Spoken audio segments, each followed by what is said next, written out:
Bonsoir à toutes et à tous. Juste avant de commencer, donc pour information, on est donc en duplex avec les collègues du campus de Baco.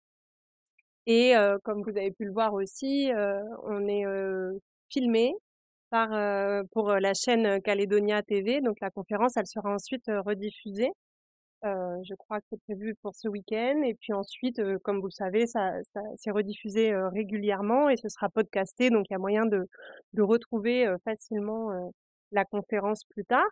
C'est pour ça aussi que je vous demanderai dans la deuxième partie de la conférence, quand on passera au moment des questions et des échanges, de bien vouloir prendre le micro que je vous passerai pour bien poser vos questions dans le micro, pour que ça puisse aussi être capté, enregistré et que les collègues de Baco puissent suivre aussi le débat et ils auront aussi l'opportunité de poser des questions, d'intervenir à leur tour s'ils veulent, avec grand plaisir. Donc je vais commencer. Merci beaucoup d'être présent ce soir. Ça me fait de plaisir de voir qu'il y a du monde pour traiter de cette question. Donc, le changement climatique change-t-il nos langues? Et avant de commencer à faire la présentation, je voudrais juste me présenter moi. Donc, je m'appelle Anne-Laure Dott et je ne suis pas, c'est important que vous le sachiez, je suis pas du tout spécialiste du changement climatique. Je suis pas ni océanographe, ni climatologue, ni spécialiste de la biodiversité.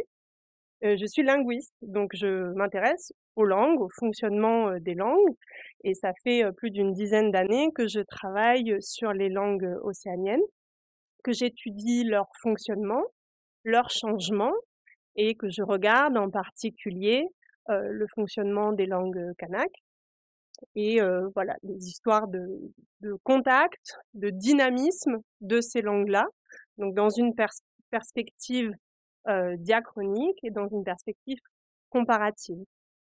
Mais cette année, comme vous avez probablement pu le voir, là, ça fait 2 semaines qu'a commencé la fête de la science, qui est une fête nationale, et la thématique qui a été retenue cette année, c'est le réveil climatique et les questions liées au changement climatique.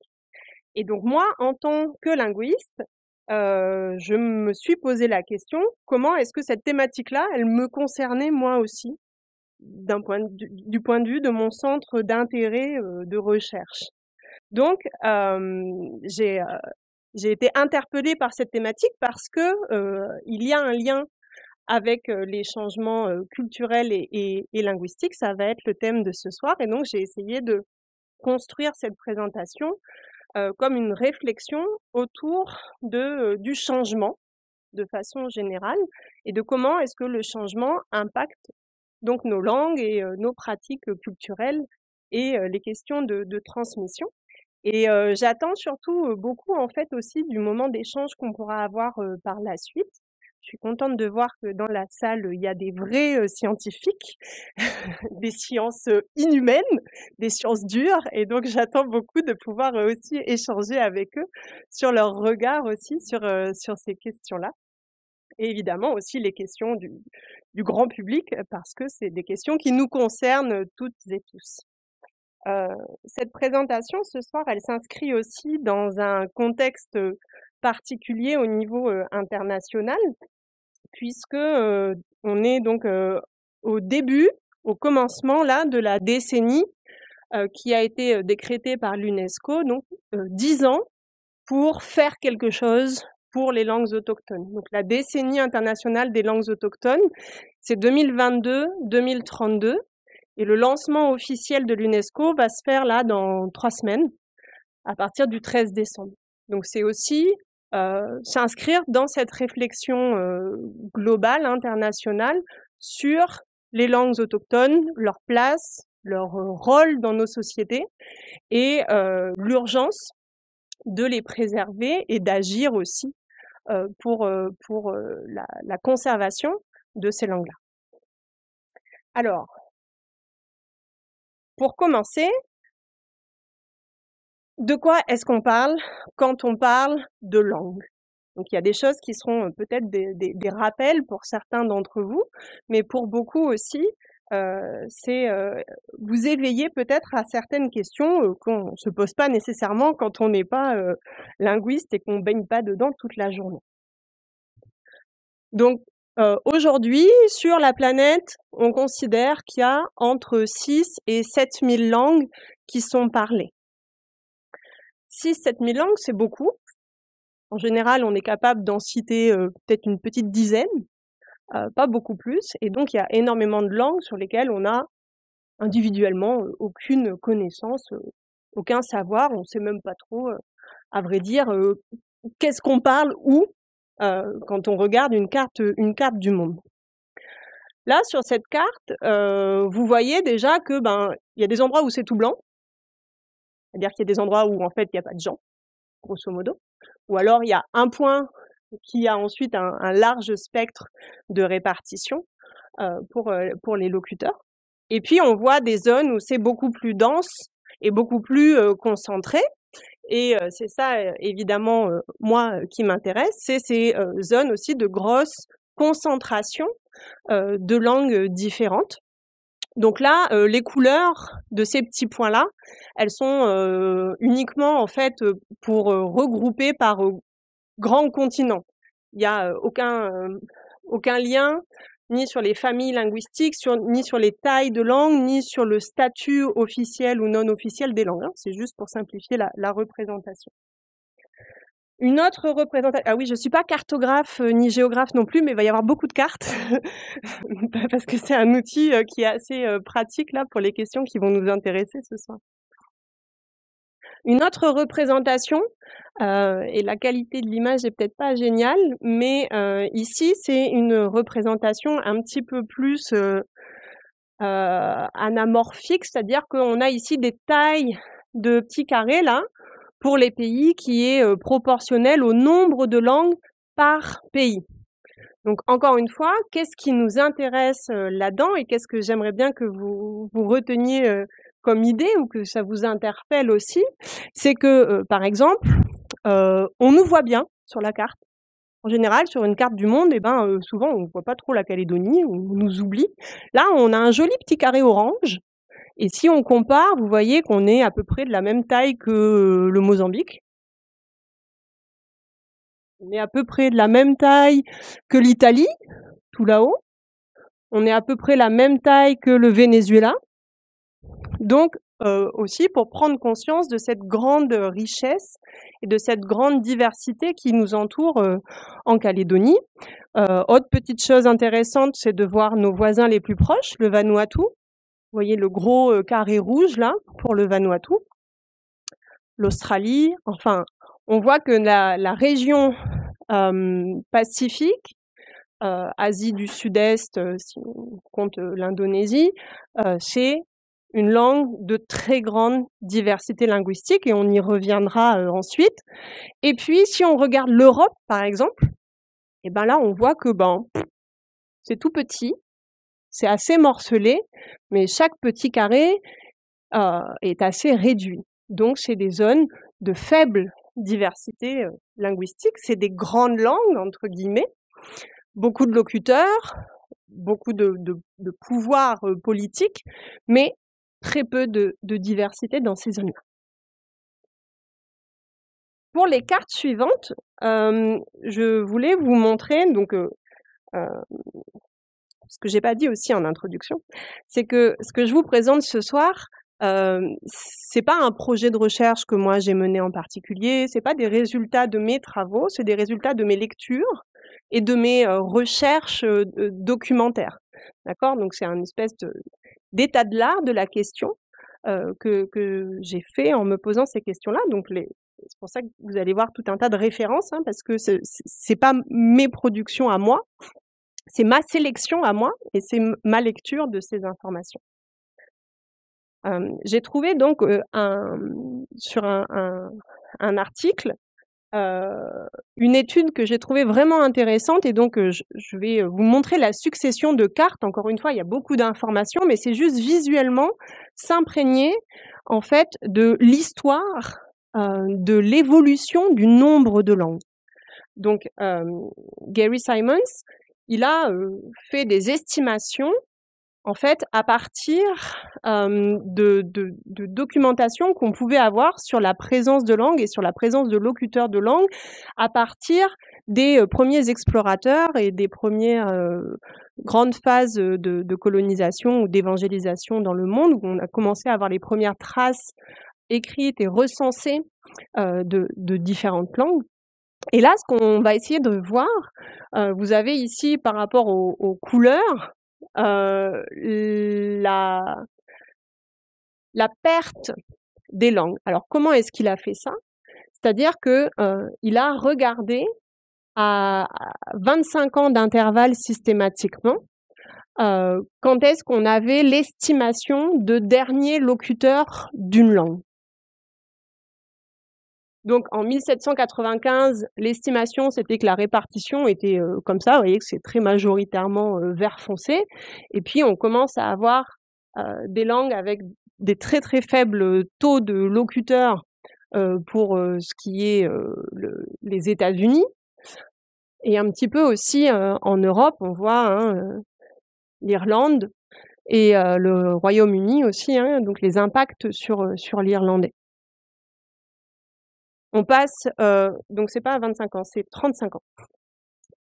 35 ans plus tard, 1820, on commence à voir les impacts aussi sur l'Argentine, l'Afrique du Sud et puis le continent eurasien.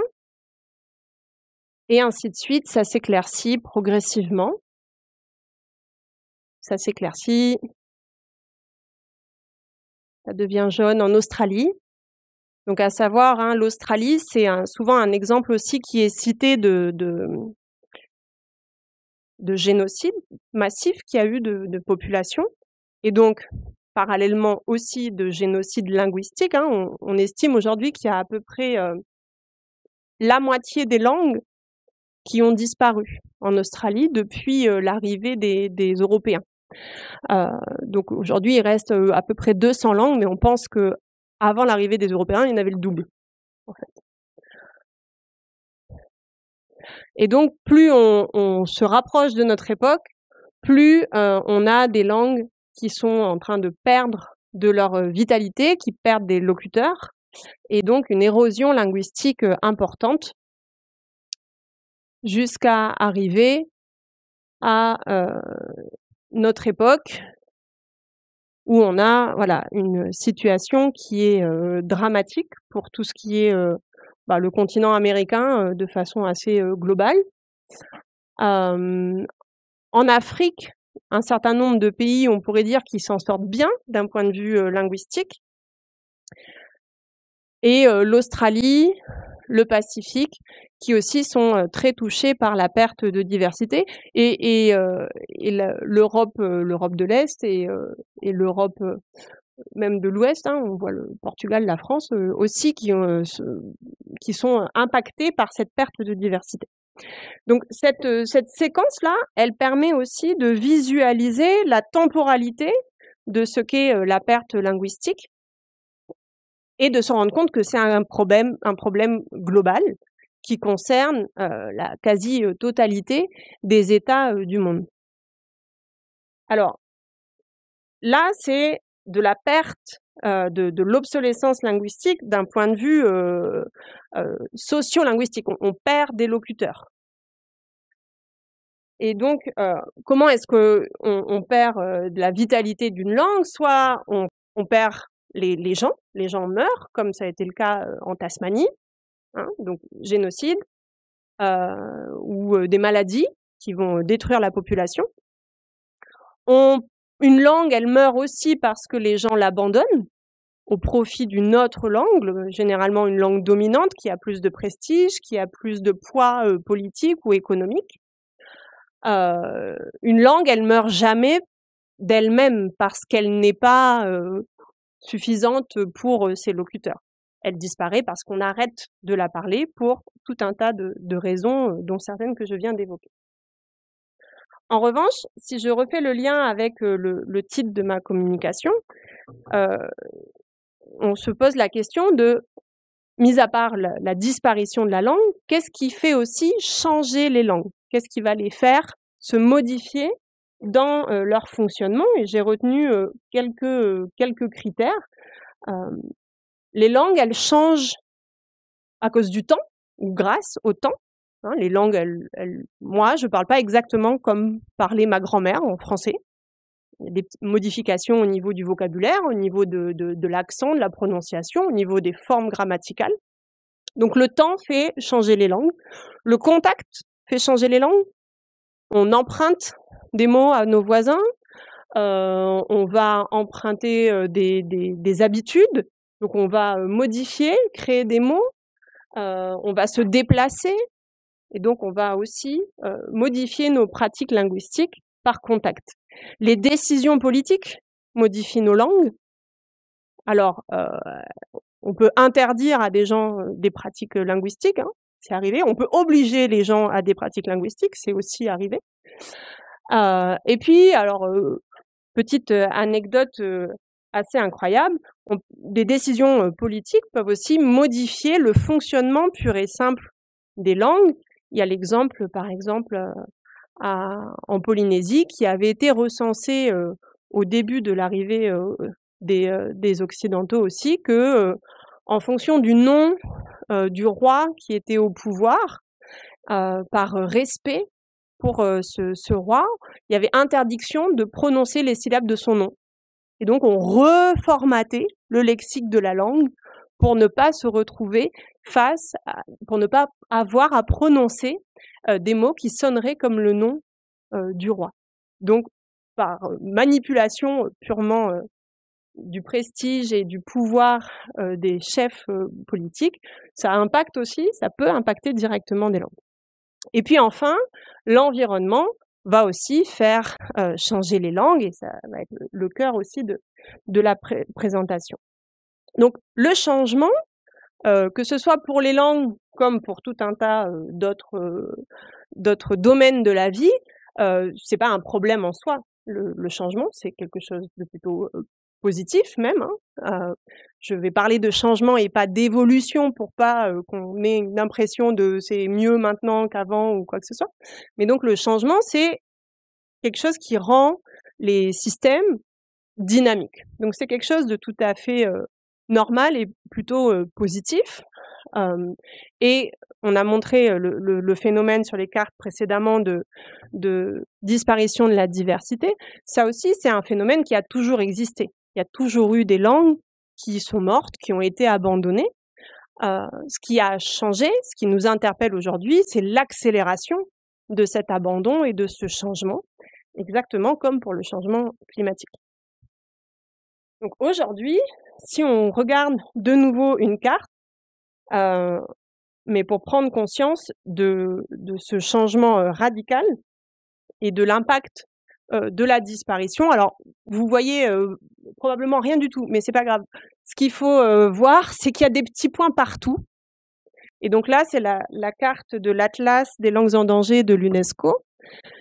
Alors celui-là, il date de 2009, je crois, et normalement, justement, donc d'ici 3 semaines, là, quand il y aura l'officialisation du lancement de la décennie des langues autochtones, il devrait y avoir une mise à jour de cet atlas. Donc cet atlas recense les langues qui sont considérées en danger, et en danger à 5 niveaux. Donc tous les petits points que vous voyez ici sont des langues en danger à plus ou moins, avec un degré de risque plus ou moins grand. Les langues qui ne sont pas présentes sur cette carte sont les langues qui vont bien, qui sont en bonne santé. J'ai fait un petit zoom sur la région qui nous intéresse pour voir aussi qu'en Calédonie, les estimations, d'après les critères de l'UNESCO, on pourrait faire une conférence rien que sur cette notion-là de vitalité et ces critères-là qui peuvent aussi être discutés, mais d'après les critères de l'UNESCO, il y a 18 des 28 langues kanaks qui sont considérées en danger à différents niveaux de risque aussi. Vous voyez l'Australie, où il y a donc beaucoup de langues qui sont aussi concernées. Un exemple qu'on cite souvent, le maori, donc en Nouvelle-Zélande, il a un petit point blanc, donc ça veut dire c'est une langue qui est considérée comme sûre. Elle n'est pas en super bon état, mais elle s'en sort, si on veut. par rapport à d'autres, hein. Donc en Calédonie, on voit le petit point noir là, qui est considérée éteinte. Alors ça dépend des recensements, c'est le Siche, parlé dans la région de Bourail. Selon les recensements, des fois on a 20 locuteurs, et puis le recensement suivant, on en a 4, puis le recensement d'après, on en a 30. Donc ça interroge aussi sur tout un tas de questionnements plus larges sur assumer parler une langue ou pas, qui se considère locuteur ou pas locuteur, la dénomination des langues, etc. Mais ça, c'est encore d'autres questions. Donc voilà, juste pour voir un petit peu l'ampleur de ce risque sur les langues dans la région proche de nous.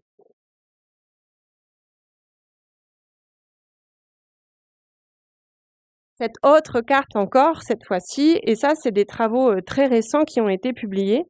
Ici, l'étude qui a été faite, elle ne concerne pas les langues de façon isolée, elle s'attache à regarder les réseaux de alors endangerment, il nous manque un mot en français pour dire ça, de risque.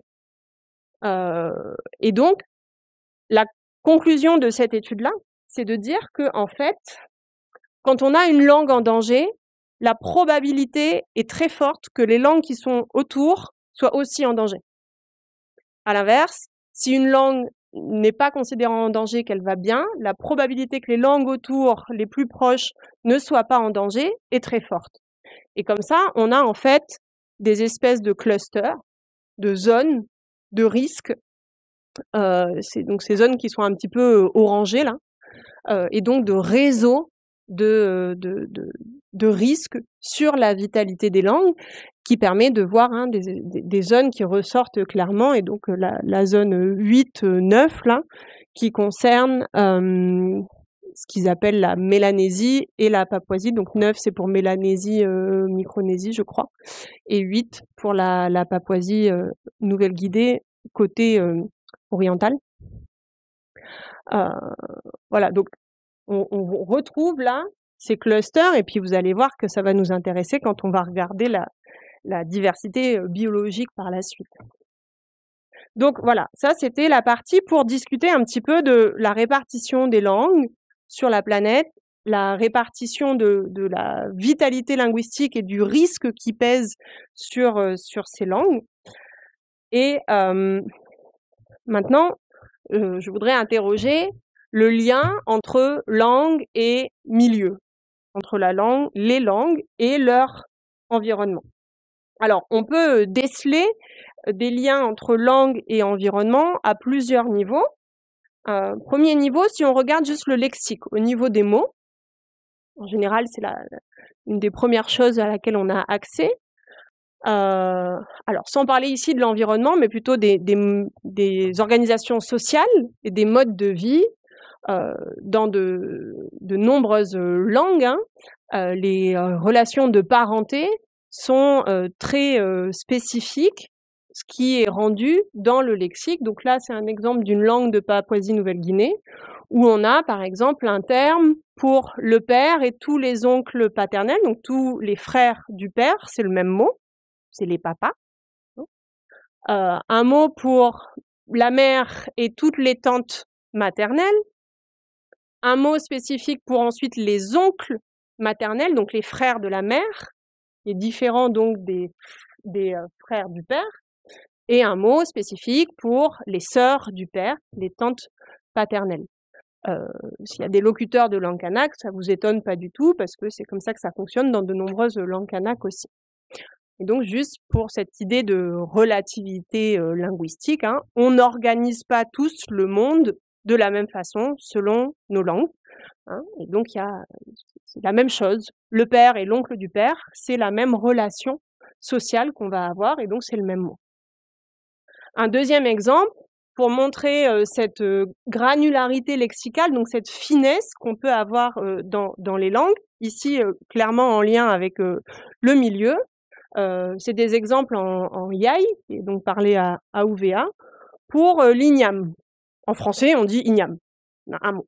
Bon, et ben dans cette langue-là, il y a au moins 4 mots différents, parce que on va aller spécifier le type d'igname donc sa variété. En français, on est capable de faire la différence quand on va aller chercher du coup la terminologie scientifique, hein. Ou alors on va mettre des adjectifs. L'igname mauve, l'igname sucré, l'igname. Mais dans cette langue, encore une fois, comme dans beaucoup de langues océaniennes, la différenciation, elle est centrale, évidente, elle existe dans le lexique. Donc, c'est ce qu'on appelle la granularité lexicale, donc la précision, le niveau de précision dans le lexique. Évidemment, ça se fait pas par hasard dans la langue, ça va se faire dans les domaines qui ont une importance particulière pour la culture, pour le groupe linguistique, hein. On connaît le rôle central de l'igname dans la culture kanak. C'est pas étonnant qu'on soit allé préciser de façon vraiment très fine les différents types d'igname. Et alors après, je vous ai pas mis, mais il y a des listes pour les clones, ensuite absolument gigantesques aussi, où on va aller différencier aussi toutes les particularités. C'est pareil pour la canne à sucre, on a des listes de mots très très longues, etc. Chose qu'on n'aura pas dans une langue d'une population qui va pas utiliser cette ressource-là de façon centrale.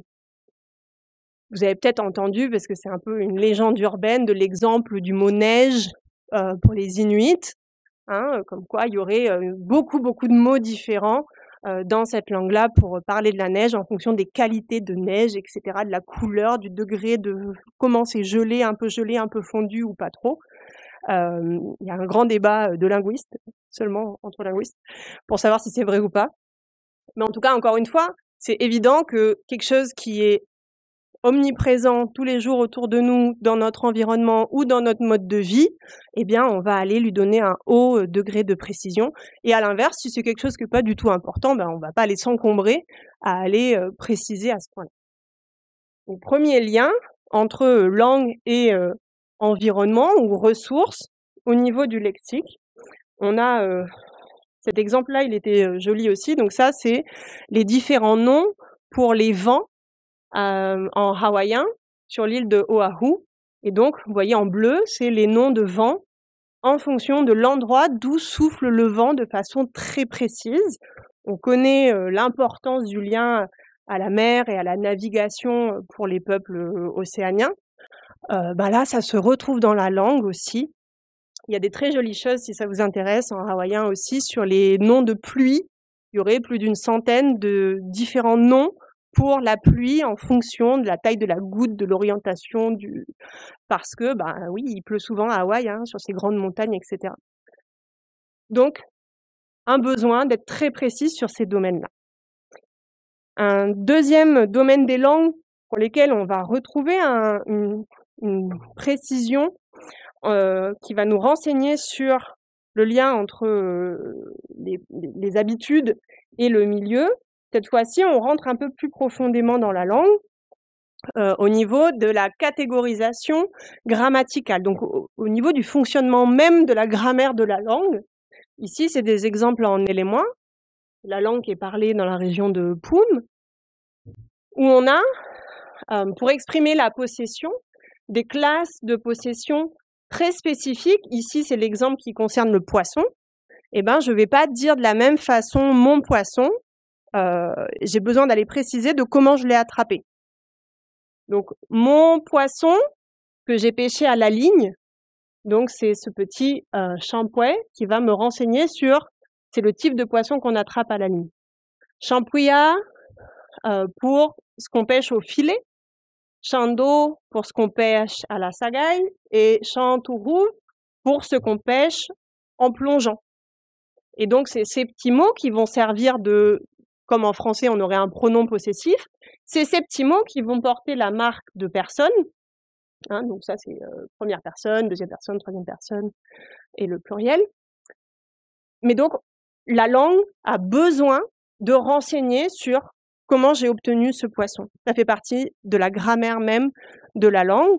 Et encore une fois, c'est le lien aussi avec les modes de vie, l'environnement, les techniques de pêche qui sont les ressources premières aussi pour ces populations. Et donc, en fonction de l'espèce de poisson, là c'est le générique, hein, mais si je vais remplacer ensuite par le bossu, le perroquet, etc., bah, je peux pas me tromper. Hein, c'est le type de poisson, on peut pêcher que à la sagaille, celui-là, donc il peut aller que avec ce mot-là, de possession, etc. Donc là, on est un peu plus profondément dans le fonctionnement même de la grammaire de la langue. Un troisième niveau d'impact linguistique de l'environnement, c'est des études assez récentes qui ont été réalisées par un duo de linguistes français et américains à propos de l'adaptation acoustique. Donc cette notion d'adaptation acoustique, c'est quelque chose qui a été développé dans un premier lieu pour les animaux, notamment pour les oiseaux, pardon, où il y avait eu donc une proposition, une hypothèse comme quoi les différents chants d'oiseaux sont adaptés au milieu. C'est-à-dire que la production du son va être adaptée à l'environnement et notamment au type de la densité de végétation pour faciliter la propagation de l'onde sonore. Alors, j'ai mis là les citations parce que là, je suis un peu à la limite de mes compétences en physique. Donc les espèces, je vais le lire, les espèces utilisent des signaux de communication dont les caractéristiques optimisent la transmission d'informations dans l'environnement qu'elles occupent, en particulier pour communiquer à longue distance. Et donc, il faut distinguer les possibles influences directes et indirectes de l'environnement, donc au sens large, les influences directes, climat, topographie, végétation, sur les structures linguistiques, et les influences indirectes qui correspondent, elles, à des conditions écologiques qui induisent des situations sociolinguistiques. Alors, l'idée de départ, c'était donc cette théorie qui a été relativement défendue et acceptée pour la production de la communication entre les animaux. Et l'idée là des chercheurs, c'était d'adapter cette théorie au langage humain. Et donc de réfléchir, est-ce qu'on peut finalement faire une étude à large échelle pour essayer de voir si on a des caractéristiques acoustiques communes dans les langues en fonction de l'environnement. Et donc de voir si on a ces influences directes sur la structure linguistique, donc ici d'un point de vue phonétique, à mettre en parallèle évidemment avec des influences indirectes qui seraient des questions sociolinguistiques, la taille du groupe, le contact, la proximité avec d'autres langues, etc. Et donc les résultats de leurs études là, donc vous voyez ça, 2016.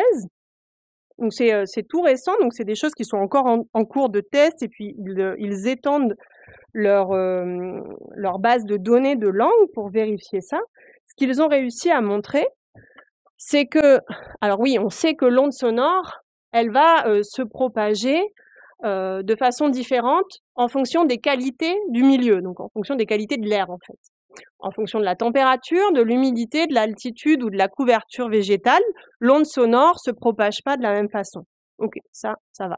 Et ce qu'ils ont réussi à montrer, donc en comparant un échantillon de 630 langues, donc ça fait quand même un bon échantillon, même si c'est du coup à peine 10% des langues du monde, mais ça leur a permis de montrer que quand l'air est chaud et humide, la propagation, elle est vite dégradée. La propagation des sons est vite dégradée pour les sons qui ont une fréquence élevée, donc pour les consonnes.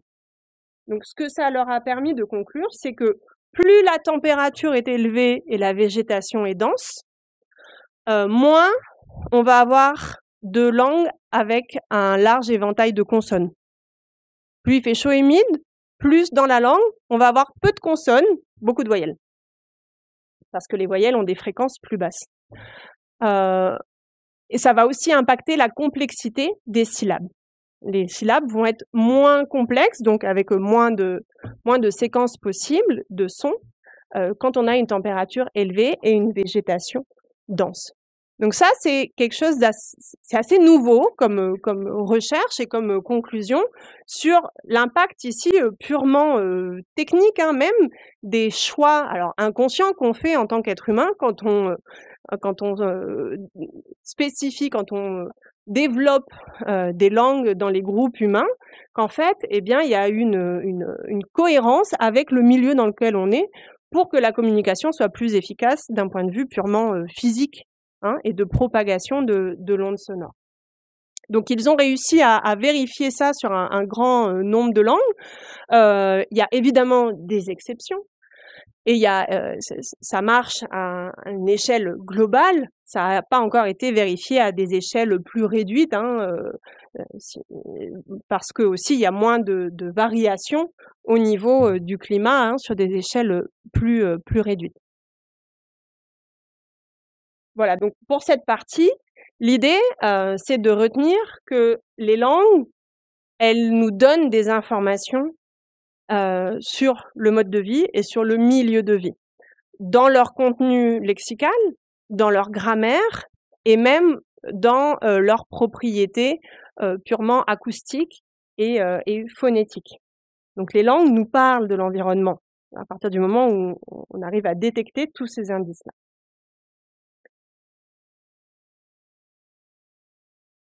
Maintenant, on peut s'interroger sur le lien plus direct entre la répartition de la diversité biologique et la répartition de la diversité linguistique. On parle de congruence, hein, pour ce recoupement entre ces deux facteurs-là. Alors, on n'a pas encore regardé la répartition de la diversité biologique.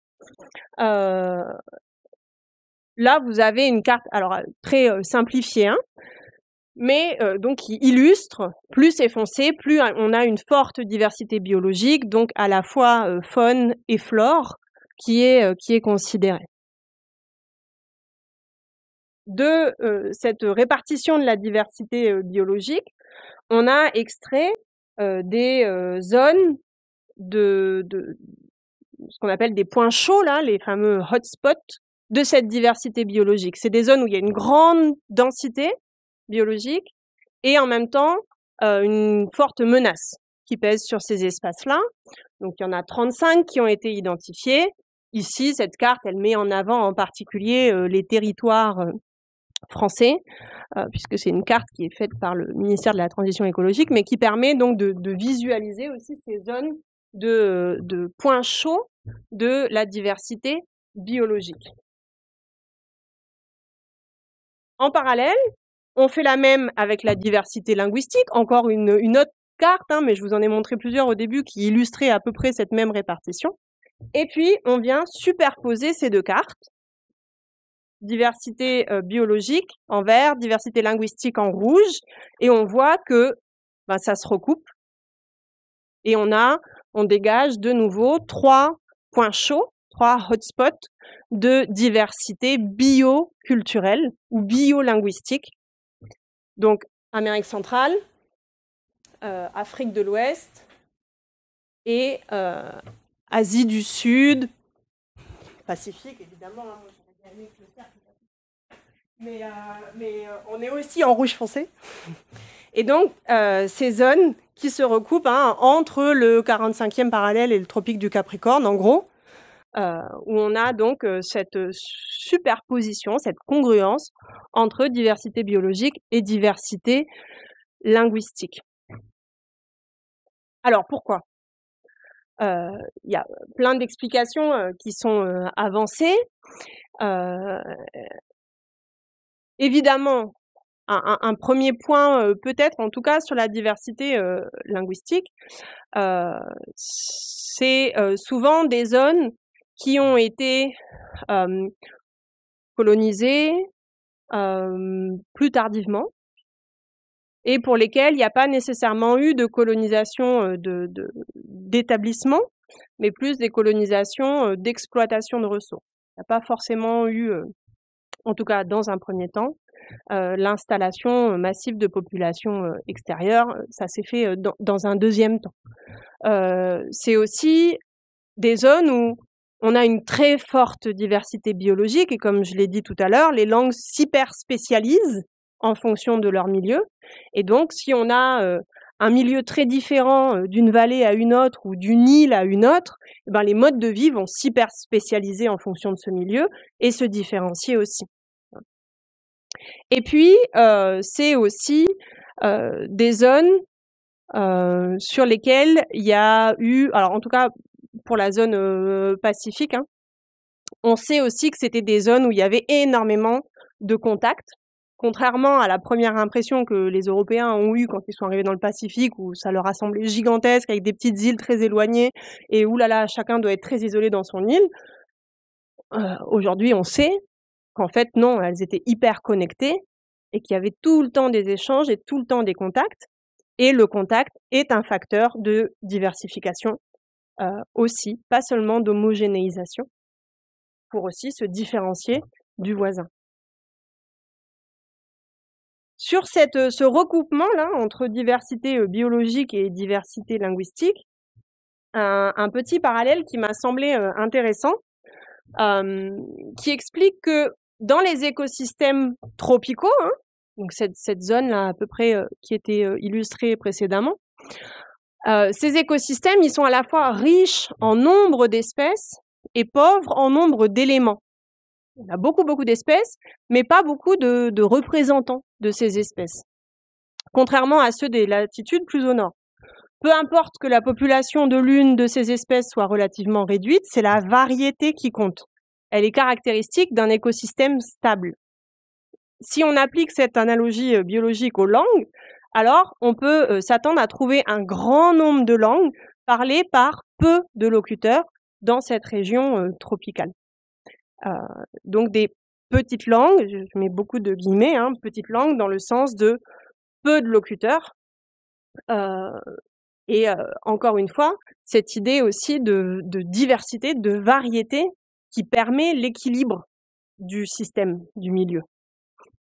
Et c'est ce qu'on retrouve effectivement pour les langues. Si on regarde cette répartition de langues par rapport à leur taille au niveau du nombre de locuteurs, on n'est pas surpris hein, de voir que le Pacifique, c'est 19% des 6-7 000 langues du monde, hein, 1300 langues, et on est 0,1% de la population mondiale. Donc vous voyez bien le poids qui pèse sur cette population-là. Le danger, il est immédiat parce que on n'est pas nombreux. Donc la pression des sociétés dominantes, des cultures dominantes, la pression écologique sur la survie même des populations. Hein. On pèse pas lourd à côté hein, du gros carré asiatique. Et on voit aussi que en fait l'Asie c'est à la fois une zone de grande diversité linguistique et une zone aussi de grande langue, hein, puisque la langue parlée par la plus grande population mondiale, hein, c'est le mandarin, il y a plusieurs millions de locuteurs, donc quelques grandes langues et beaucoup de petites langues qui ont aussi un peu de mal à se faire une place et à survivre. Alors, ces diversités, comme on l'a évoqué déjà précédemment, hein, elles sont menacées. Et donc, j'ai essayé de réfléchir à est-ce que c'est les mêmes causes qui créent ces mêmes effets entre les menaces sur la diversité biologique et les menaces sur la diversité linguistique. Et de la même façon que tout à l'heure, je me suis demandé qu'est-ce qui faisait changer les langues, j'ai essayé de me demander qu'est-ce que le changement climatique fait changer. Alors, je pense que la réponse est très multiple, enfin très large, mais j'ai retenu quelques éléments. Premièrement, le changement climatique, il transforme les milieux, il va les modifier, il amène à la disparition d'un grand nombre d'espèces. Ça intensifie les catastrophes naturelles, des catastrophes naturelles qui sont naturelles, qui ont toujours existé, mais qui deviennent plus fréquentes, plus fortes. Ça génère des déplacements de population, des déplacements massifs, soudains et souvent irréversibles. Ça va bouleverser les modes de vie, là aussi, souvent de façon irréversible et non voulue. Ça va engendrer la raréfaction de ressources, qui, in fine, accentue les inégalités. Alors, on va pas tout de suite se suicider et être complètement déprimé, c'est sûr que c'est pas reluisant. Mais parmi ces conséquences, eh bien, on mesure l'impact sur la diversité biologique, et puis je reparlerai juste après des impacts sur la diversité linguistique. Mais de la même façon que tout à l'heure, j'avais la carte sur les langues en danger, là, c'est une carte qui de 2019 qui montre la répartition des espèces menacées, et donc espèces, faune et flore, et donc de la pression qui pèse sur cette diversité biologique. Et là, encore une fois, eh ben, malheureusement, hein, on fait partie des zones où c'est le plus foncé et donc le plus en danger.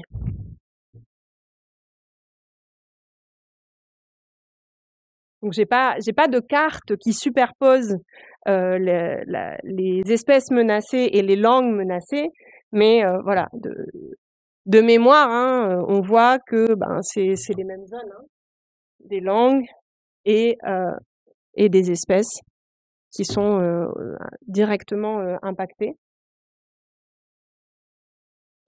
Donc c'est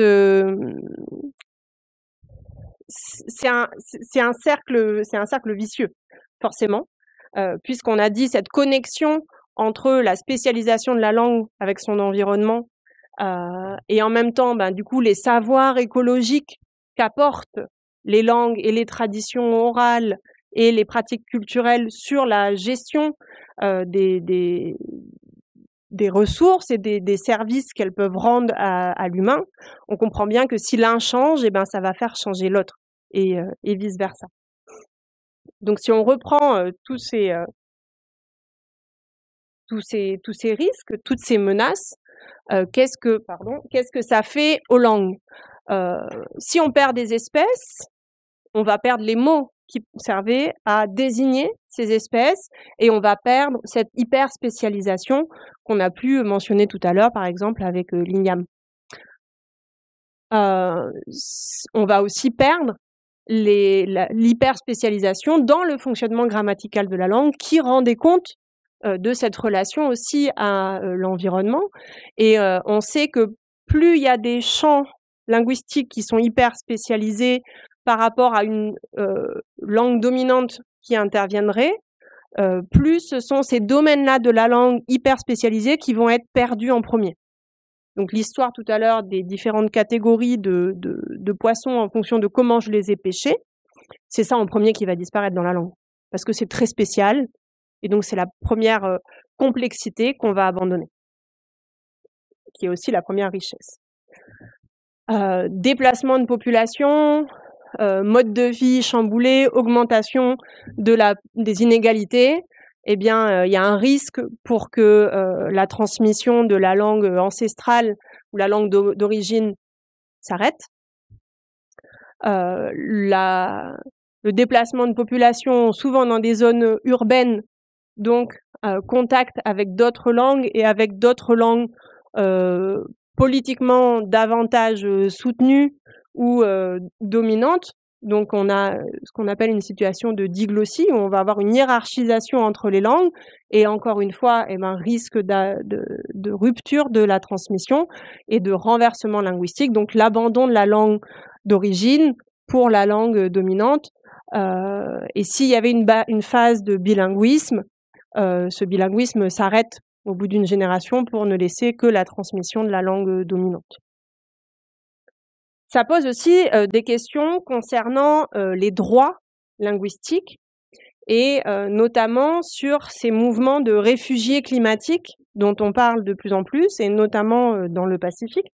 Et donc, je voudrais vous passer un petit extrait, ça dure 3 minutes, d'un documentaire que je vous recommande chaudement, qui a été réalisé par des collègues ici de l'UNC, qui s'appelle Nations of Water. C'est en ligne, c'est accessible, c'est gratuit, vous pouvez le regarder en entier, c'est vraiment très éclairant. Là aussi, c'est un peu déprimant, mais en même temps, on est face à ces situations-là, et qui évoque cette question des droits linguistiques.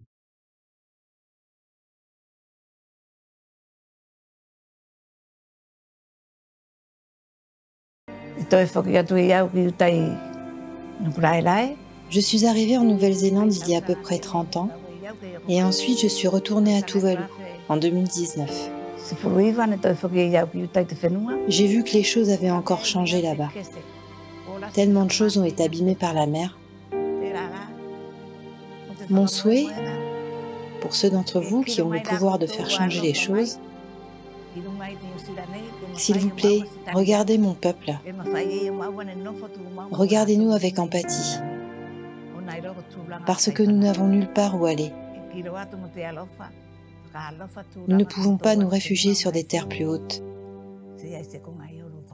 Nous n'avons pas de montagne. Voilà, c'est mon rêve.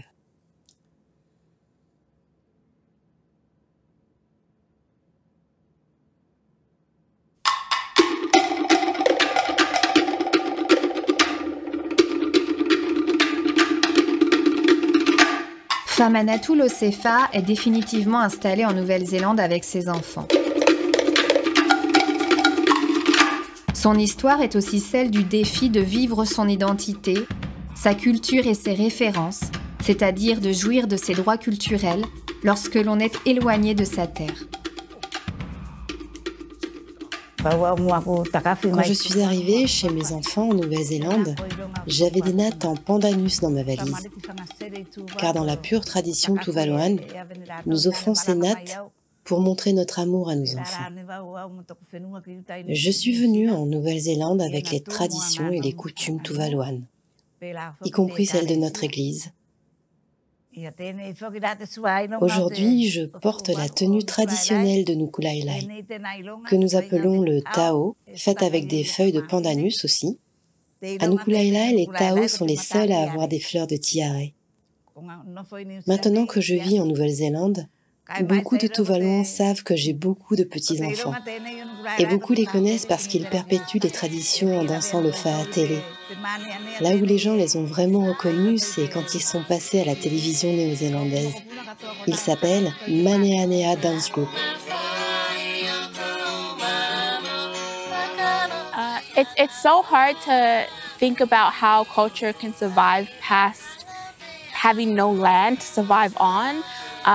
For Samoan culture, a lot of it, if not most of it, is rooted in the land. And so our language comes from words that are connected to land. Siva Samoa, which is our traditional dance, is movements that mimic the way the land moves. Our food comes straight from, you know, what we have been able to do with the resources we have on the land. And so thinking about how our culture can survive if we were to move, I can't even imagine that, because then you even have to put into account the factors in the new place we move to, right? Assimilation is such a struggle for a lot of Pacific Islanders, when it's a fact that when parents move from the islands to New Zealand, they teach their kids English because they want to make it easier for them to have a life here. And so I don't know what our language would look like if we didn't have an island to root it on. And I don't know what that culture would be able to look like past that type of future. Le changement climatique, il apporte aussi des mots nouveaux, des néologismes. Bah oui, il y a des nouvelles choses qui se passent, donc il faut des nouveaux mots pour les décrire, hein. Changement climatique lui-même, c'est une création de mots. On a en français décarbonation, neutralité carbone, bilan carbone, etc. On a créé des mots, on a rendu la langue dynamique. Merci le changement climatique. Écomobilité, etc. Alors, il y en a des jolis que j'ai découverts. Moi, je ne savais pas ce que c'était que le statisme. Il y en a qui doivent savoir, peut-être. C'est une histoire de... Alors, j'ai mis une note là. Hein, la variation du niveau des mers en lien avec la fonte des glaces, c'est ça? J'en ai trouvé un autre que je ne connaissais pas. La solastalgie. Vous savez ce que c'est que la solastalgie? C'est presque la nostalgie du soleil. C'est un sentiment de détresse psychologique et une souffrance existentielle liée à la prise de conscience d'une urgence écologique. Donc on a créé un mot pour ce sentiment-là. Si vous vous sentez mal, c'est peut-être ça, hein, la solastalgie. Réfugiés, migrants climatiques, climato-sceptiques, climato-scepticisme, etc., etc. Donc, pourquoi est-ce que je vous montre ça? Pour appuyer l'idée aussi que la langue, elle répond aux besoins des locuteurs. Si les besoins ou si les réalités sont nouvelles, eh ben, on va créer des mots pour les désigner. Et c'est pas que le français. Alors le français, hein, il a des instituts qui réfléchissent à ça. C'est voté au journal officiel, là, tout ce que je vous montre, c'est pour de vrai. D'accord? C'est l'académie, tout ça. Mais il y a aussi tout un tas d'autres langues qui sont passées par cette même épreuve. J'ai trouvé quelques petits mots en maori. Hop. Changement climatique aussi, bah, c'est un mot composé et c'est aussi l'idée de transformation et l'idée du temps, l'environnement autour de nous qui change. Le réchauffement, le fait que ça devienne plus chaud pour le monde et la trace carbone, l'empreinte carbone, par exemple. Je discutais avec ma collègue cet après-midi qui est locutrice du Nengone et elle me disait bah oui, on a aussi un mot en Nengone pour parler du changement climatique, on va parler du temps qui change. Donc, voilà, les langues s'adaptent quelles qu'elles soient, elles vont aussi créer pour pouvoir désigner ces nouvelles réalités. C'est le seul point positif que j'ai trouvé. Voilà, pour terminer, à mon sens, et alors là, c'est pas uniquement en tant que linguiste, hein, mais aussi en tant que citoyenne, je me sens concernée par ces changements environnementaux et je me sens concernée par ces changements linguistiques et je suis persuadée que ça fonctionne ensemble et que si on veut lutter contre l'un, il faut passer par défendre l'idée qu'il faut lutter contre l'autre.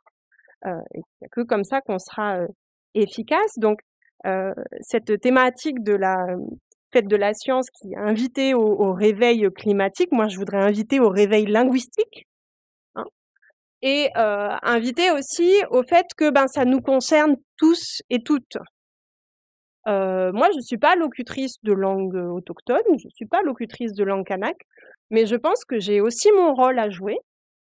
Et comment? En étant peut-être un petit peu plus curieuse des autres façons de parler, des autres façons de dire, en étant plus bienveillante aussi sur ces diversités-là, en y faisant attention, en tout cas, en essayant de les promouvoir et de s'en soucier, et pas juste de dire non, elles servent à rien, vaut mieux que tout le monde parle anglais, mais de se rendre compte de l'importance de la diversité, hein, et du risque de l'homogénéisation.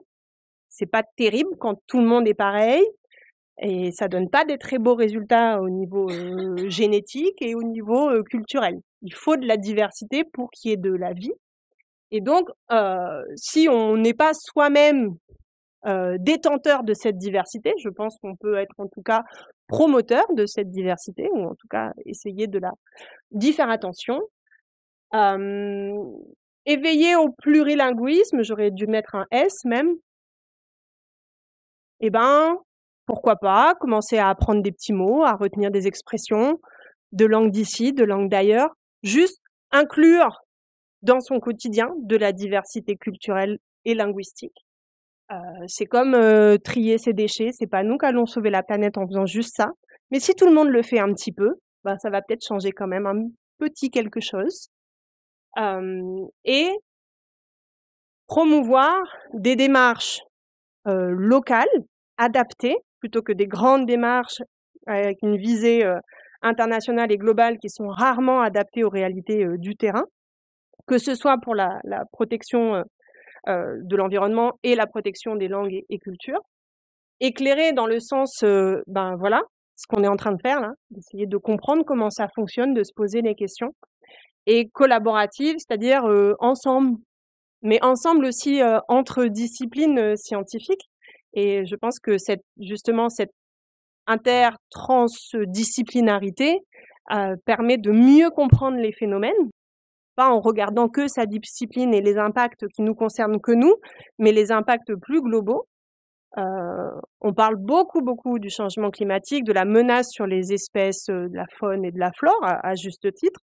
On parle beaucoup moins des menaces sur les langues en danger. Alors que c'est nous en premier, hein, c'est l'humain et c'est qui on est qui est en train aussi de se perdre et de se modifier.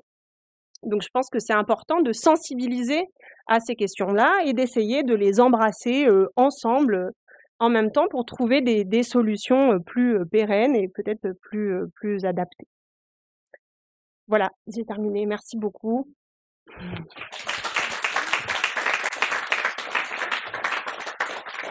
Donc je vais passer le micro si vous avez des réactions ou des questions. Et pareil à Bako, si jamais vous avez des questions, n'hésitez pas, s'il vous plaît. Alors je sais pas trop comment ça va sortir sur les haut-parleurs ici, mais je pourrais les répéter pour le public ici à Nouville, pour bien qu'on vous entende aussi.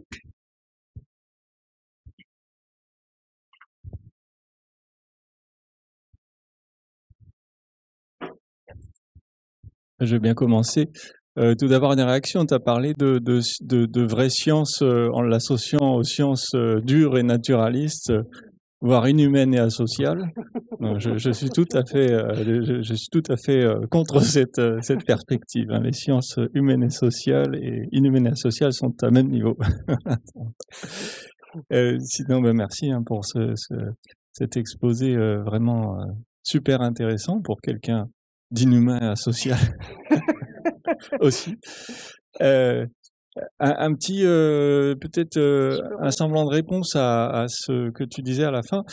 Dans les rapports du GIEC de cette année, il est question de la perte de l'habitat, par exemple, au niveau en regard de la montée des eaux, et justement de la perte culturelle associée.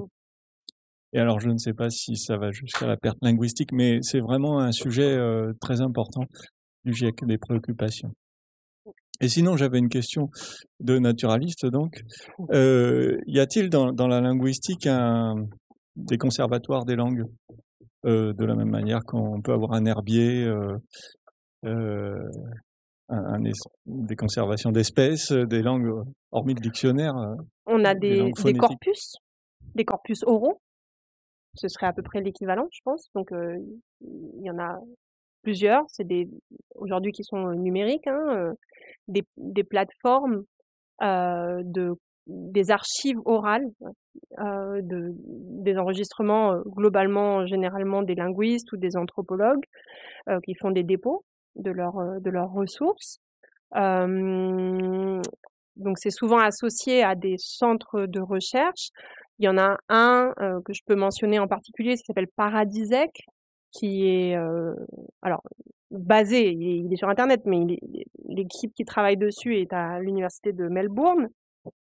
Et c'est une archive orale d'enregistrement de langues. Ça a commencé avec des langues d'Australie et du Pacifique, et puis aujourd'hui il y a des langues d'un peu partout dans le monde où on peut déposer ces enregistrements, des fois avec les transcriptions, donc les annotations de ce qui est dit dans la langue, des fois avec des analyses linguistiques, donc des découpages d'unités.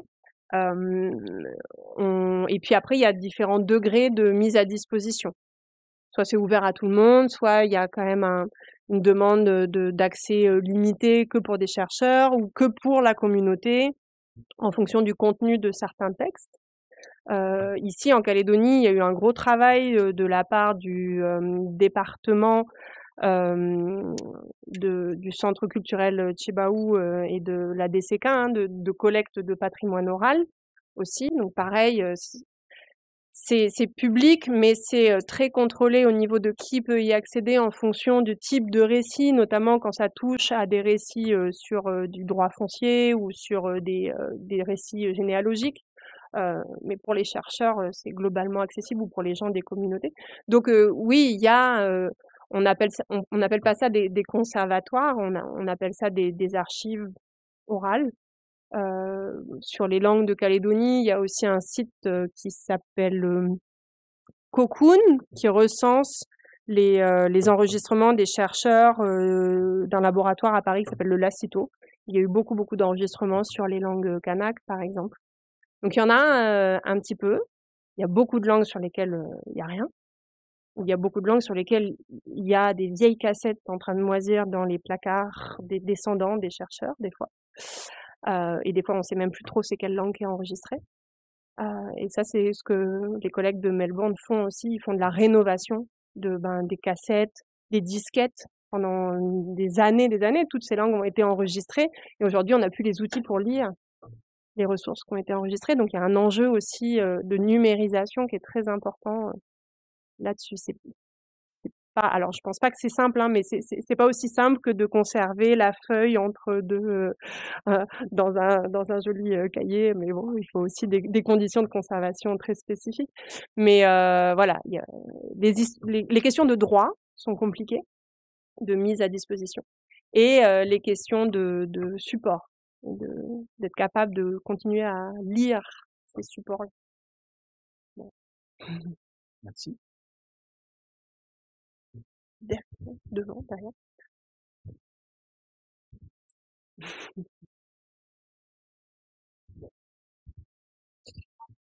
Oui. Ok. Je prends la question ici, puis après je passe à Bako alors. Et puis après, Oui, juste une petite question, parce que tu faisais l'analogie entre biodiversité et biodiversité linguistique. On a une idée d'un taux d'extinction des langues? On a un taux d'extinction des espèces? Est-ce qu'on a un taux d'extinction des langues? Est-ce que c'est vraiment similaire aussi? Il y a vraiment une métrique qui est établie? Jusqu'à récemment, les chiffres qui étaient donnés, c'était une langue s'éteint tous les 15 jours. Et puis, il y a eu de nouvelles études là, tout récemment, qui disent non, c'est peut-être un peu moins que ça. On serait peut-être plutôt à 9 par an. Mais en tout cas, les estimations, c'est que à la fin du siècle, donc à la fin de notre siècle, en 2100, il y aura 50% des langues qui auront disparu. Donc 3000. Il en restera 3000. Donc oui, ça va vite, ça va très vite. Et d'autres estimations qui sont données, parce qu'on pourrait se dire, bah voilà, mais si on a des enregistrements et des dictionnaires, bah c'est pas trop grave, on peut la réapprendre dans 100 ans. Bah non, évidemment, ça marche pas comme ça. C'est très compliqué. La revitalisation d'une langue morte, on connaît qu'un seul exemple où ça a fonctionné, c'est l'hébreu, pour lequel il y a eu une volonté politique et des moyens énormes, et en fait, c'était un peu une dictature, quoi, de réintroduction de la langue. C'est pas non plus sûr que ce soit vraiment favorable de défendre ce mode de fonctionnement-là.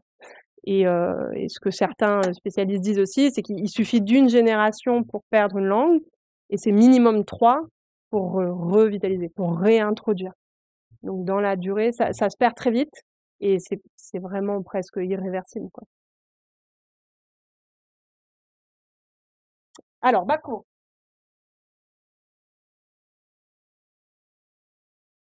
Bonjour, il faut parler très fort parce que je vous entends pas très bien. Bonsoir.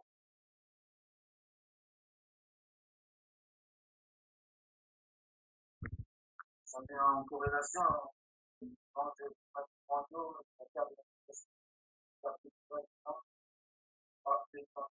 chaque océan, par rapport aux spécificités, la perte des langues, quand ça fait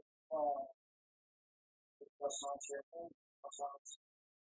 on nous a c'est normal si elle se perd transmission parentale, c'est maintenant les pères de la guerre, les parents, ils peuvent avoir une transmission dans l'art,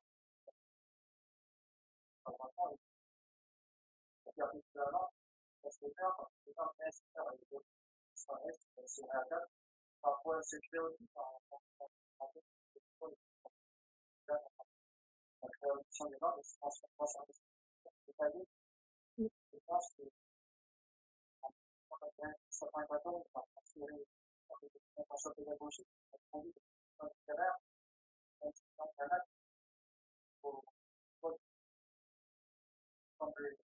on a rentré les parties à main, la professeur qui a tout parlé, vraiment, parce qu'on a parlé, l'histoire de l'organisation qu'on traduit la vie, en langue kanak, en langue française, c'est de revitalisation à la permis. Donc, ça, de redonner un coup au langue, vraiment, du savoir-faire, à cette campagne, final, ça a permis une sorte de. C'est ça, quand tu fais la mise en place, ça en perpétue l'évolution, il y a la culture de la lecture, la culture de l'application, avec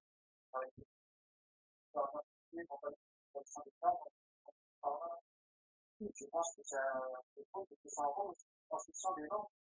Il n'y a pas de indépendant, il n'y a pas de contrôle. Voilà, on voit vraiment dans la forme du point, les langues kanak sont des langues régionales, on peut en français, dans l'éducation, comme le corse, je pense que l'éducation, il n'y a pas assez de contrôle dans l'éducation pour voir si vraiment il y a une ouverture aux langues. C'est très cher. On entend parler dans la rue, l'intérêt pour eux, c'est un peu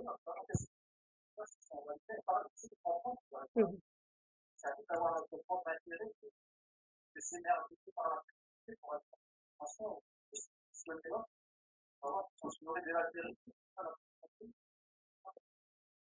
Et je pense que moi, je vous entends, mais le reste de la salle, ils vous entendent pas, donc. Je pense que voilà, je vais faire une grosse concentration sur le territoire, donc il y a la convention CITES, internationale sur le commerce des espèces. Je vais faire une convention adaptée à notre contexte local sur les normes de menacées d'extinction.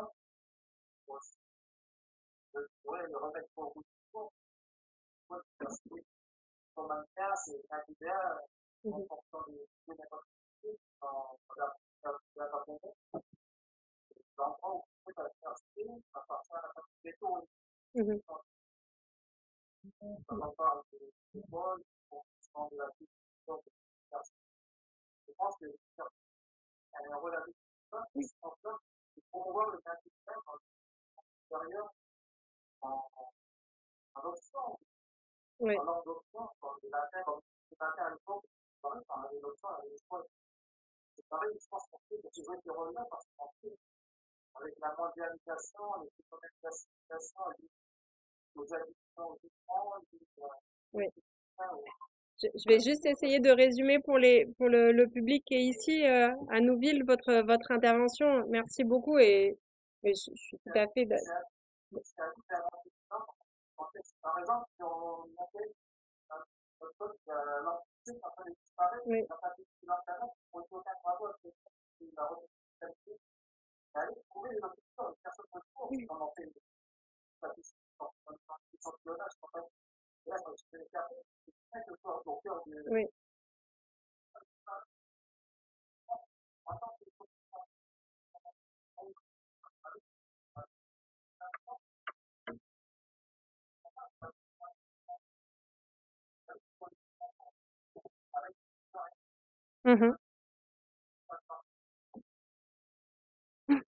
Alors on le fait, mais ça prend beaucoup de temps, ça prend des moyens et comme donc l'intervention du jeune homme là à Bako, c'est notamment sur finalement les moyens de revitalisation linguistique et sur l'importance de la transmission au sein des familles, mais aussi des autres moyens en dehors, l'école, l'université, les institutions qui sont dédiées au maintien de ces langues-là, comme l'Académie des langues kanak par exemple. Donc la difficulté, l'importance, mais en même temps la difficulté, à la différence des espèces biologiques, c'est qu'on a effectivement affaire à de l'humain. Donc si on veut préserver et promouvoir ces langues-là, le problème, c'est que du coup, c'est hautement plus politique et politisé que promouvoir la grenouille de bassin d'à côté et donc il y a des conflits de communautés, des conflits de vision politique qui entrent en jeu, qui sont peut-être moins prégnantes dès lors qu'on parle d'espèces biologiques. Donc ces enjeux-là, ils sont un frein. C'est à la fois une urgence, mais c'est aussi, malgré tout, un frein. Ensuite, le problème le rôle de la transmission familiale, il est fondamental. Et plus on commence à avoir un petit peu de recul maintenant sur les expériences de revitalisation qu'il y a pu y avoir, que ce soit en Nouvelle-Zélande, à Hawaï, au Canada, là il y a une temporalité de 30, 40 ans, on commence à voir en fait qu'est-ce qui marche pas. Qu'est-ce qui marche? C'est quand on a du lien intergénérationnel qui est reconstruit et quand on a une valorisation de la communauté avant même une valorisation de la langue. En Nouvelle-Zélande, tout bêtement, ça fait longtemps qu'il y a des choses qui sont mises en place d'un point de vue politique, des affichages bilingues, des moyens énormes qui sont donnés pour faire des dictionnaires, des ressources, l'enseignement et tout ça. Mais le nombre de locuteurs, il stagnait, il n'augmentait pas. Et là, il y a un boom depuis 5-6 ans. Qu'est-ce qui s'est passé depuis 5-6 ans en Nouvelle-Zélande? Il y a une première ministre hyper positive et qui valorise la culture maori tout le temps et qui n'est pas elle-même maori, donc c'est détaché d'une revendication purement communautaire. Je sais pas si vous avez vu, mais c'est des trucs symboliques, mais en fait c'est ça qui compte. Elle a donné un nom maori à sa fille. Quand elle a fait sa nomination en tant que première ministre, elle a fait la cérémonie avec une cape traditionnelle maori en plume de kiwi pour reconnaître la valeur du peuple premier de Nouvelle-Zélande, etc. Et dans tous ses discours, elle a toujours été très inclusive, très respectueuse, très valorisante de la culture maori en Nouvelle-Zélande. Et depuis 5-6 ans, il y a des booms de demandes d'adultes, d'apprentissage de la langue maori. Ils n'arrêtent pas d'ouvrir des cours, des écoles de maori pour les adultes. Alors, j'ai pas fait d'études spécialisées sur la situation, mais il y a quand même une corrélation là-dessus, et c'est pas uniquement l'école. Après, il y a d'énormes moyens qui sont donnés en Nouvelle-Zélande, des médias uniquement dédiés aux Maoris, etc., etc. Mais l'importance des représentations et de la façon dont on parle de ces langues et dont on parle de ces communautés, ça joue un rôle fondamental. Donc, je pense que ça donne des clés. Je pense aussi, personnellement, qu'on a trop donné de responsabilités à l'école. C'est aussi un petit peu responsabiliser de la question des langues. Non, mais ça y est, c'est bon, elles sont enseignées à l'école. Et puis dans les familles, à la maison, il n'y a pas eu ce travail-là. Alors, c'est jamais de la faute des parents. Les parents, ce qu'ils veulent tous les parents du monde, ce qu'ils veulent pour leur enfant, c'est le mieux. Et s'ils pensent que le mieux pour réussir à l'école, c'est de parler français et que français, pour avoir un travail, c'est parler français et que français, ils vont pas transmettre la langue. Mais on peut pas les blâmer, les parents. Pourquoi est-ce qu'ils ont cette idée dans la tête et comment est-ce qu'on peut faire pour changer cette mentalité? Et là encore, c'est quelque chose qui va prendre beaucoup de temps. Et donc, vous disiez tout à l'heure, on est sur le terrain. Moi, j'étais à Poum il y a 3 semaines, et ce constat-là de la perte de la langue dans les familles, chez les plus jeunes générations, elle est dramatique. Il y a vraiment une urgence fondamentale là, pour le Nénémois. Les derniers locuteurs, ils ont mon âge. Donc, c'est les jeunes parents d'aujourd'hui. Mais dans leur discours, ils disent qu'ils parlent pas la langue. Et là aussi, je crois qu'il y a quelque chose d'important auquel il faut faire attention. C'est aussi comment est-ce qu'on culpabilise les jeunes locuteurs. Ils parlent mal, ils massacrent la langue, c'est pas comme ça qu'on dit. Qu'est-ce que ça produit, ça? Ça paralyse. Les jeunes, ils ont pas envie. Même s'ils ont les compétences, ils comprennent tout ce qu'on dit. Ils comprennent. Mais pourquoi est-ce qu'ils produisent pas? Mais parce qu'ils vont se faire massacrer, ils vont se faire moquer, ils n'ont pas envie. Et donc, quand ils vont être parents, ils vont pas la transmettre, cette langue-là qu'ils avaient reçue pourtant. Donc, je crois qu'il y a aussi un conflit générationnel qui fait que ça impacte directement ces transmissions-là. Donc c'est vraiment compliqué parce qu'il n'y a pas une solution miracle et de dire ben voilà, faut mettre l'enseignement à l'université, ça y est, ça va résoudre tous les problèmes. En plus, notre grande richesse linguistique, c'est aussi notre grande complexité. Il y a 4 langues aujourd'hui qui sont enseignées à l'université ou jusqu'au baccalauréat. On fait quoi des 24 autres? On a creusé un écart aussi entre ces langues-là. On a fait des espèces de super langues kanak, 4, et puis les autres qui sont malheureusement du coup très en retard. Donc voilà, c'est une réponse un peu longue à une question un peu longue, mais pour un thème très compliqué. Mais enfin voilà, évidemment, je crois que nous à l'université, on veut absolument jouer un rôle et on fait ce qu'on peut. Avec par la formation des étudiants, par la recherche, par l'exercice que je fais ce soir. C'est ça aussi quand je disais prendre conscience. C'est aussi de communiquer là-dessus. Oui. On va toucher du doigt un petit peu la question que j'ai. On parle d'un réveil écologique, on parle d'un réveil linguistique, mais est-ce que la préservation d'une langue, ce n'est pas aussi finalement la pluralité des modes de vie? Est-ce que c'est pas un élément qui vous a marqué? Est-ce qu'il y a des choses qui sont faites sur le sujet? Et comment en fait est-ce qu'on doit vraiment dissocier en fait ces éléments? Alors oui, c'est sûr que c'est aussi une clé dans le questionnement sur le mode de vie, le milieu de vie.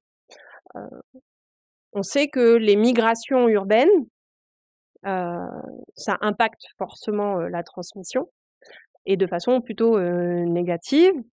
Si on regarde les chiffres du recensement, par exemple, je vais parler du YAI parce que c'est celle que je connais le mieux. Le YAI, c'est à peu près 4000 locuteurs, mais il y en a 2000 à Ouvéa. Il y en a 2000 à Nouméa. Donc on peut même plus trop parler que c'est la langue d'Ouvéa. Aujourd'hui, il y a presque autant de locuteurs à Nouméa, du YAI, qu'à Ouvéa. Le wallisien, il y a plus de locuteurs du wallisien en Calédonie qu'à Wallis.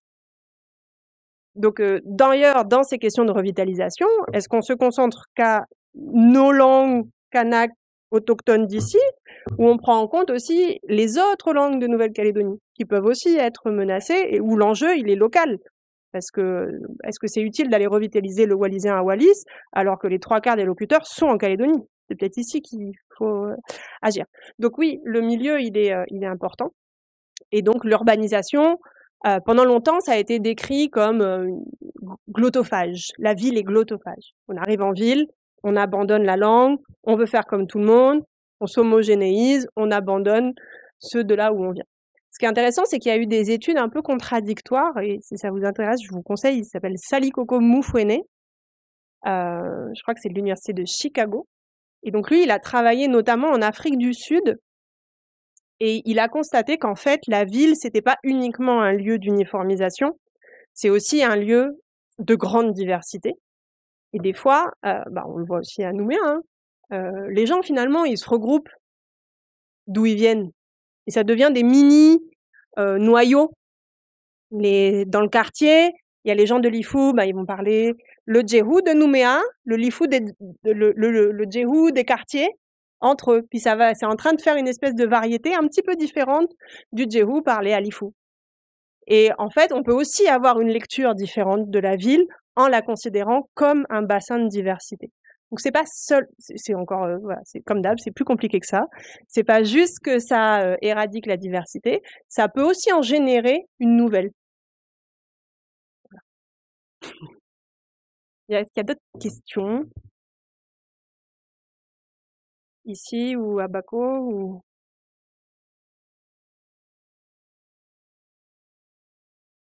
Oui. Ah oui, alors allez-y, rapidement, qu'après on en a une autre ici aussi.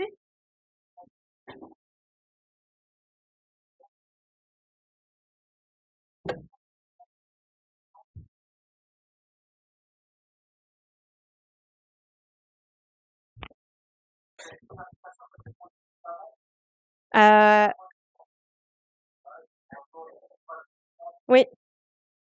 Donc la question concerne les outils numériques. Est-ce qu'il y a des applications en langue kanak? Donc il y a à ma connaissance, il y a une petite application qui a été développée par l'ALK, il y a déjà 3 ans peut-être, alors je sais plus c'est en combien de langues, mais je crois qu'il y avait 4 ou 5 langues. Langue kanak et aussi, je me demande s'il n'y a pas le wallisien d'ailleurs. Si, hein? Ok. Et où c'est un espèce, à l'origine, l'idée, c'était de faire un petit lexique pour les touristes qui arrivaient sur les paquebots, des trucs comme ça. Donc, c'est un peu genre assimile, la méthode assimile pour les touristes qui vont à Lifou et qui veulent demander leur chemin, acheter, je sais pas, un collier de coquillage ou machin. Donc, vous pouvez la télécharger, cette application de l'ALK. Il y a un didacticiel en ligne, gratuit, qui a été développé par l'UNC, par ma collègue Suzy Beharounet, s'appelle nengone.univ-nc.nc. Vous avez des leçons pour apprendre le nengone en ligne, progressif, avec des audios, etc., qui est très bien fait, que je recommande à tout le monde. Et puis, on travaille sur d'autres projets, là, notamment de dictionnaires multilingues en ligne, à partir des différents dictionnaires papier qui existent sur les langues kanak. D'autres collègues qui travaillent sur des petits applis pour la météo en langue. D'autres collègues qui travaillent sur une méthode comme pour le nengone, mais dans d'autres langues. Il me semble que c'est le paichi qui est en cours. Voilà, donc ça, c'est en cours. Ça va venir. Oui.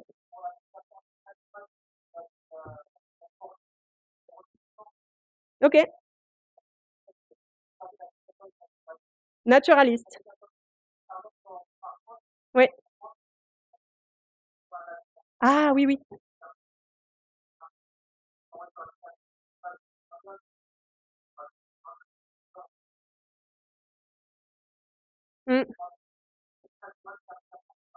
Application naturaliste. Mais ça me fait penser, il y a un site ici qui s'appelle Endemia, qui est très bien fait sur les espèces végétales endémiques de Nouvelle-Calédonie. Et il y a les appellations en langue. Alors peut-être pas dans toutes les langues, mais en tout cas, on retrouve les noms dans différentes langues, qui est très bien fait aussi.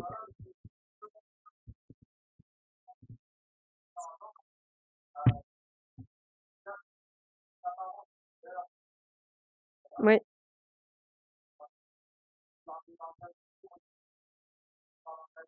Oui.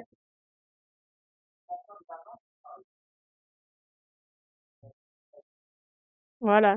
Les noms des espèces dans la langue. Oui.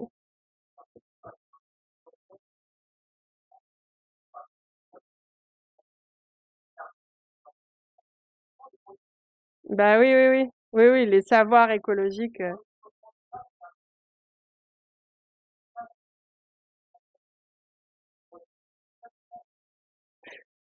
Merci. Oui. Je voulais demander si ici, il y a des efforts similaires comparé par exemple à la Nouvelle-Zélande pour préserver les langues ou faire un peu la promotion de langues kanak notamment. Alors depuis les accords de Nouméa, c'est écrit d'ailleurs.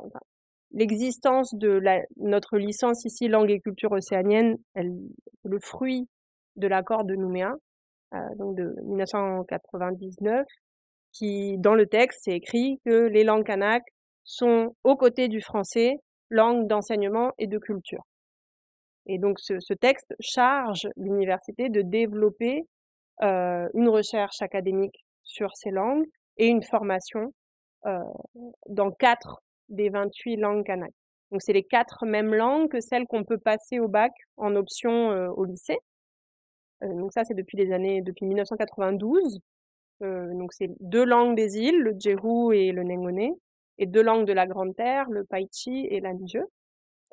Mais depuis, il y a eu d'autres textes qui ont autorisé l'enseignement des langues de la région au primaire, en maternelle.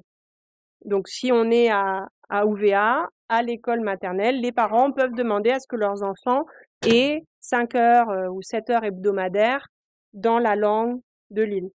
Pour Nouméa, c'est à la majorité des parents. Si il y a 15 parents qui demandent le Jehu et 3 qui demandent le Jubea, ben on va enseigner le Jehu pour nous. Ça, c'est ce qu'il y a dans les textes. Concrètement, sur le terrain, c'est plus compliqué que ça, parce qu'on manque d'enseignants, parce qu'on manque de volonté, clairement. On manque de volonté politique, de volonté parfois des directeurs d'établissement. On manque d'informations aux parents. Tous les parents sont pas au courant qu'ils ont le droit de faire cette demande. Et que s'ils font la demande, c'est obligatoire qu'on leur fournisse cette option. On manque de ressources. Il y a très peu de livres, de matériel didactique disponible. Il y a une académie des langues kanak. Son rôle principal depuis 2007, c'est de fournir des orthographes, des graphies pour ces langues de tradition orale. Elle développe aussi des ressources, elle fait aussi de la documentation. Mais là aussi, on manque de ressources et de ressources humaines. Il y a une petite équipe pour beaucoup de langues. Il y a un service dédié au sein du vice-rectorat, justement, pour accompagner les enseignants de langue, pour créer du matériel. Donc, ils font des choses, mais ça peine toujours à avancer. Si vous avez vu dans Nouméa, par exemple, l'affichage, il y a très peu d'affichage en langue, si on compare avec la Nouvelle-Zélande, par exemple, où on peut voir beaucoup d'affichage bilingue. Ça s'est fait un peu sur la toponymie, sur la route, ou province sud aussi maintenant, province nord, c'était les premiers à faire ça, la toponymie aussi dans les langues locales. Mais dès qu'on est au centre-ville, ben on voit plus du tout. Dans les médias, il y a des petites chroniques faites aussi par l'ALK, la radio. La télé Calédonia fait des JT avec l'ALK de temps en temps aussi en langue, donc ça rentre tout doucement. Mais ça prend du temps et voilà, petit à petit, ça progresse. Il y a encore beaucoup de chemin. Est-ce qu'il y a en Nouvelle-Calédonie l'amorce d'une créolisation de la langue, comme c'est le cas aux Antilles, par exemple? Tu parles pas du français, hein. Une créolisation du créole, du dont français, Grégory pourrait parler, par du exemple. français caldoche, oui. Non. Alors, je crois pas. Après, les théories de la créolisation, c'est un peu compliqué parce que ça revient à faire aussi une hiérarchie entre les langues et des sous-langues qui sont pas des vraies langues ou qui auraient moins de valeur que des grandes et vraies langues d'origine, et que les créoles, ce seraient des espèces de mélanges un peu bâtards. Donc, la créolisation, c'est compliqué comme concept si on veut pas rentrer dans ces jugements de valeur-là. Non, mais pas comme une démarche volontaire, mais comme l'apparition d'une langue de fait par les échanges naturels qui pourraient s'instituer entre les différents locuteurs sur le territoire. Non, je crois pas. Non, on n'a pas constaté cette espèce d'émergence d'une langue commune, c'est ça, par contact multiple, etc. Mis à part le taillot à une période très précise dans un endroit très précis à Saint-Louis. Mais à part ça, il y a pas d'effet global. Je pense que c'est aussi une volonté identitaire. On a envie de rester quand même Jehu, on a envie de rester Paichi, et il n'y a pas de mélange massif qui est constaté. Qu'est-ce que ça signifie pour des enfants métissés, par exemple? Mais quand je parle de métissés, c'est du Nord, de province Nord et le Diffou. Ça veut dire qu'ils doivent apprendre 2 langues pour pouvoir échanger avec. Alors, oui, dans les couples mixtes, donc de parents qui viendraient de 2 endroits différents. Alors, dans les schémas, on va dire un petit peu plus traditionnels, où c'est la femme qui va se marier chez l'homme et qui reste dans la famille de l'homme. Ce qu'on voyait, alors c'est un peu bouleversé avec les modes de vie urbanisés, hein, mais la maman apprenait souvent la langue de la famille du mari, donc elle était au moins bilingue, si ce n'est plus. Et la transmission, généralement, elle se fait, la maman transmet sa langue, plus l'enfant apprend la langue du milieu. Mais il n'y a pas de vérité générale, il y a autant d'exemples qu'il y a de familles, de situations différentes. Mais En tout cas, c'est ça aussi dans mon espèce de conclusion, l'importance de rappeler les bénéfices, ou en tout cas les non-risques du bilinguisme et du plurilinguisme. C'est-à-dire que avant l'arrivée du français, il n'y avait pas de langue dominante véhiculaire en Calédonie. Tout le monde parlait 3, 4 langues, les langues des groupes les plus proches avec qui ils faisaient les échanges, et il n'y avait aucun souci, il n'y avait pas une langue hyper dominante. C'était le plurilinguisme, comme dans beaucoup d'endroits du monde. Et aujourd'hui, tout le travail de déconstruction, c'est que dans les années 60, l'idée générale, c'était qu'on ne pouvait pas être un bon bilingue. C'était un handicap d'être bilingue. Ça allait ralentir le cerveau des enfants, ils allaient être confus, c'était pas bon. Et aujourd'hui, c'est marche arrière. Non, non, non, toutes les études des sciences cognitives, de la linguistique, des sciences de l'éducation, etc., montrent le bénéfice du bilinguisme pour le cerveau, pour la confiance en soi, pour l'estime de soi, pour l'empathie, pour les relations sociales, etc. Donc aujourd'hui, le message à refaire passer, c'est que il n'y a aucun souci de parler plusieurs langues. C'est même très bon. Et c'est ça qu'il faut valoriser. Et l'hégémonie monolingue, c'est ça aussi qui a fait beaucoup, beaucoup de mal à la diversité linguistique. Donc oui, si maman parle une langue, papa parle une langue, et puis en fait, on est dans une ère où on en parle une troisième, bah, il n'y a pas de problème. Faut y aller, faut investir dans cette diversité familiale aussi.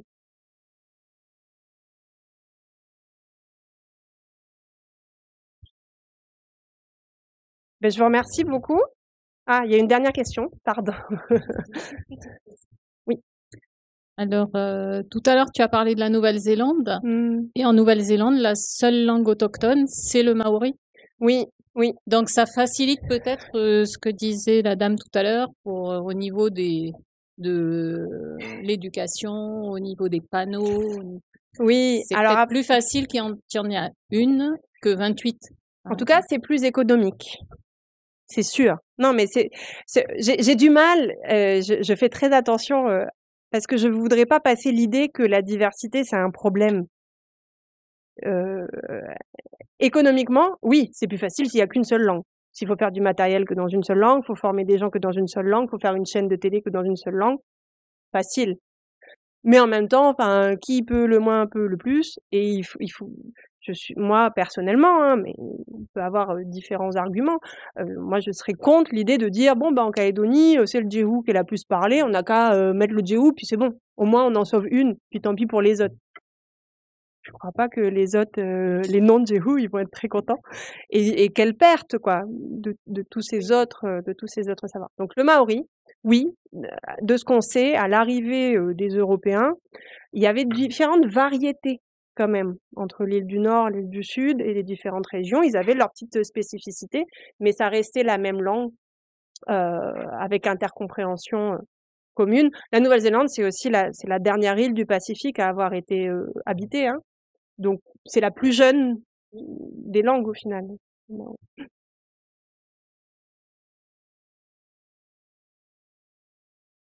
Merci beaucoup tout le monde et à très bientôt. Bonne soirée et merci pour les échanges. Et donc parlez des langues, apprenez des langues, intéressez-vous aux langues et triez vos déchets.